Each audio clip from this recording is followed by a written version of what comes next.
So I want to tell you about Henrietta Lacks, or Henny, as her family called her.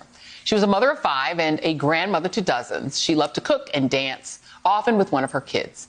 According to her family, she was a beautiful Black woman full of style and grace and was the emotional touchstone for her family. In 1951, she was diagnosed with an aggressive form of cervical cancer. And this is where she changed the world. But here's the thing. She had no idea. That's because when Henrietta Lacks went to Johns Hopkins, the only hospital that would treat Black patients, doctors took samples of her tissue without her knowledge or consent and sent them to a cancer researcher working at the hospital. That researcher discovered that, unlike others, her cells had the rare ability to survive and regenerate.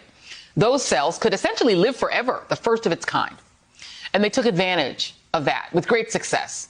Today, her cells have been used in almost every realm of scientific research, such as the polio and HPV vaccines and in vitro fertilization, and were even used to help research the COVID vaccines. Henrietta Lacks died shortly after her diagnosis, but her cells continued to be used. Scientists shared her private medical information with the press. They even shared her genome, your personal genetic code, with the public. This was all done without consulting her family. According to the Wall Street Journal, scientists today buy her cells for anywhere from $400 to thousands of dollars per vial. Yesterday, her estate filed a lawsuit against the biotech company Thermo Fisher Scientific, accusing it of profiteering off of Henrietta Lacks' cells.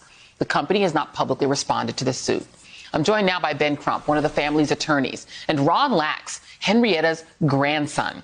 And Mr. Lacks, thank you so much for being here. I just want to put up for the audience just some of the things that your grandmother's cells have helped to advance. Everything from the polio vaccines, as I mentioned, understanding X-rays in the human cells, the Ebola and HIV vaccines.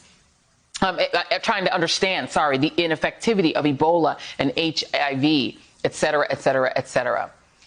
When did your family find out that your grandmother was the source of all of those scientific miracles? Thank you, Joy, for having me. It's a pleasure. Decades. Yeah. My mother was the one that found out and threw it by accident. She was having lunch with a friend of hers down the street. And the professor that was coming to lunch, her neighbor introduced her as Barbette Lacks, and he told her, we're working with someone named Henrietta Lacks, and she told him that's my mother-in-law, and that's how we found out. You know, Ben, there's a sense of the dehumanization of Black bodies and Black life here, where she, while a human being with a life, that's why we try to describe some of her life, was just treated as a product that could be bought and sold and disposed of at will by a company, this company, Thermo Fisher Scientific, and by Johns Hopkins. It's a wild sort of reality that, you know, Black life was treated this way. What do you hope to gain from this lawsuit? What do you think will be gained? Well, obviously, Henrietta Lacks' miraculous cells were unprecedented. So we know that this would be a precedent-setting lawsuit, not just for simple justice, not just for social justice, but for genetic justice, Joy Reid, justice that will flow from generation to generation. And when you think about Henrietta Lacks being treated in this just inhumane manner, as if she was a lab rat, which was very common at the time when they did medical experimentation. What it was tantamount to was medical racism. But through all that evil, we have this miraculous discovery of this Black woman who cells have become the cornerstone of modern medicine. And every pharmaceutical corporation in the world has made billions and billions of dollars, yet her family has not made one red cent.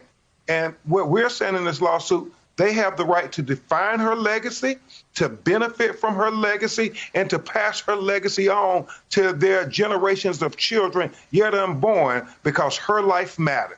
You know, there's a feeling almost like this is sort of another way that slavery operated, right, Mr. Lacks, that, you know, that your grandmother, while human, was just seen as, you know, Ben Crump said, as a product that could just be bought and sold, and that her family was owed nothing.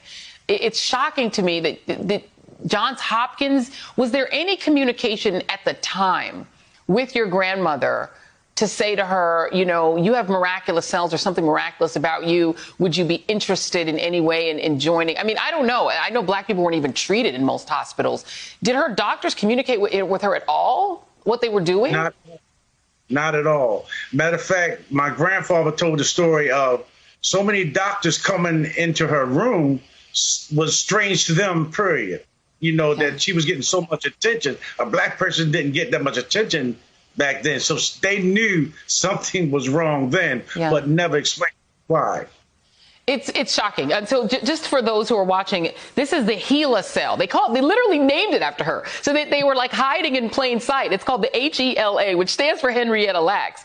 So the lawsuit, Ben, is asking the court to order Thermo Fisher Scientific to disgorge the full amount of its net profits obtained by commercializing the HeLa cells. Do you have any idea sort of what those profits have been over the years in total?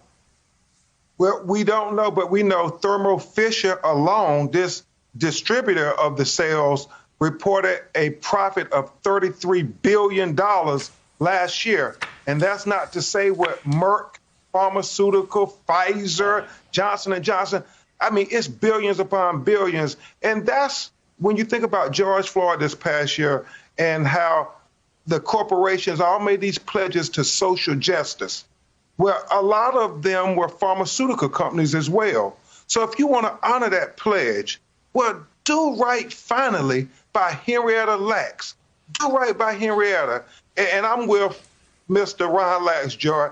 You are the perfect person to talk about this because you've always been an outspoken advocate for Black women to get their recognition because so often they're disrespected, and never has that been more abundantly clear than with Henrietta Lacks. Say her name. Amen. Say her name. They didn't have it on plain sight. They changed the name to Helen Lawson and Helen Lane.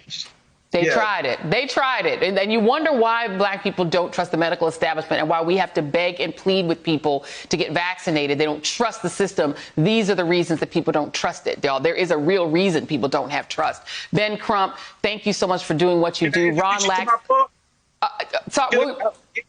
Show your book. Show your book. Absolutely. Show your book. There you go. The Untold Story right there. All right. Henrietta Lacks, The Untold Story. Definitely. Y'all pick that up. Ben Crump and Ron Lacks, thank you both very much.